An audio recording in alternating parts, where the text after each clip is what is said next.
Today on the Topic Show, Dave Chappelle comments on Hamas caused walkouts. Tucker Carlson signs an advertising deal for his first advertisement as an independent reporter. Vivek interviews the most censored man in the world, Alex Jones. UAW strike expands to GM's most largest and profitable plants as 5,000 workers walk off. Okta stock crashes about 20% after the hack. GE raising their profit outlook thanks to the aviation boom. Verizon Wireless subscriber growth beats expectations. And Panera Bread is served a lawsuit for serving an energy to someone who is caffeine sensitive. Unfortunately, the 21-year-old did pass. All that and much more on The Topping Show.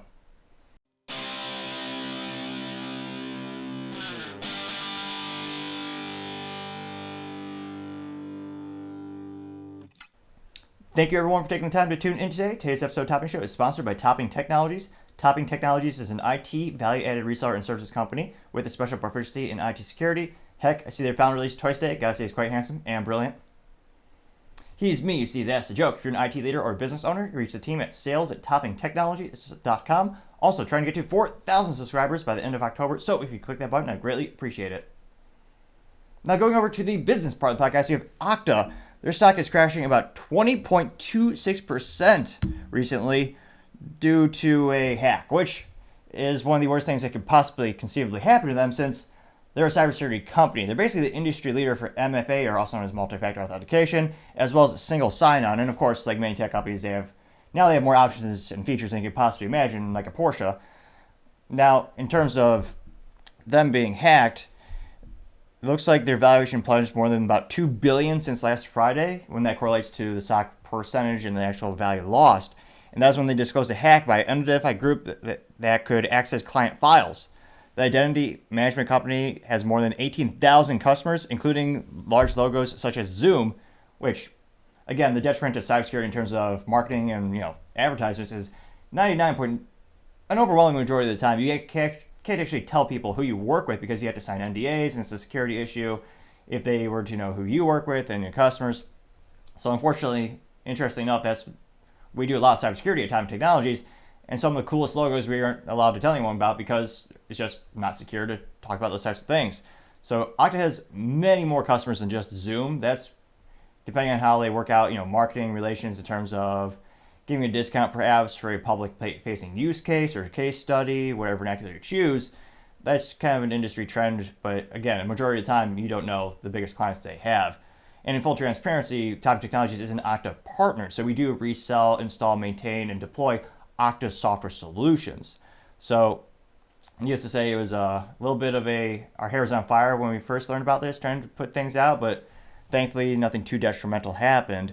Now, it looks like the installations were also involved in other high-profile data breaches, including the hotel and casino companies MGM and Caesars, and their losses total a little bit over $100 million. Now, Okta, of course, itself was also targeted earlier this year, and the detriment to IT security, a lot of people like to use the metaphors of medieval times and building a castle and a moat and walls. Basically, a rudimentary analogy is, when it comes to cybersecurity and IT security, you want to build up enough walls and barriers to make the bad guys think twice before they want to invest their time and energy, and I should clarify, the unethical hackers, into actually breaking into your company and stealing your assets or ransomware, whatever have you. Because, again, nowadays, with the amount of compute power that's out there and the number of nation states that have compute power and as well as sophisticated malicious actors, with enough time and money, you can break into nearly any business and any entity, really. It just isn't ROI. So you usually want to dissuade the bad actors by implementing best-of-breed solutions, the solutions that are most difficult for them to go up against. Now, granted, all that being said, the human error is always a thing, so that's something you also have to train the employees to be aware of. But it's not too surprising they lost about 20.26% of their stock value because of that hack, because, of course, they're the industry leader. I would say they're the Ferrari of IT cybersecurity, but these days, Ferrari doesn't even make a manual transmission, so the experience of driving a Ferrari is simply click of a paddle shifting, which I find ridiculously boring beyond all belief. So if I were to ever come into copious amounts of money and were inclined to buy a Ferrari, probably a vintage, perhaps a Testarossa, where they actually had the prudency to enjoy the driver experience and you have 3 pedals and a stick shift, as all vehicles should have by default. So perhaps some might say Okta is the Porsche of cybersecurity in many ways, since they actually do what the customers want and have manual transmission, and it's an exhilarating, great experience. Choose whatever metaphor you care for.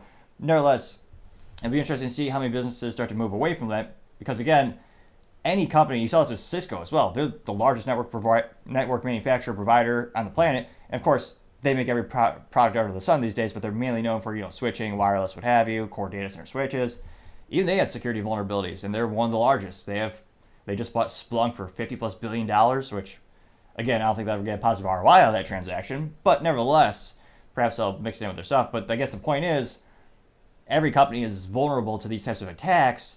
And it'll be interesting to see from a consumer perspective and a business perspective how many people see this issue with Okta and move away from that solution to a competing cybersecurity solution, or if they understand it can happen to everyone. What's the lessons learned here?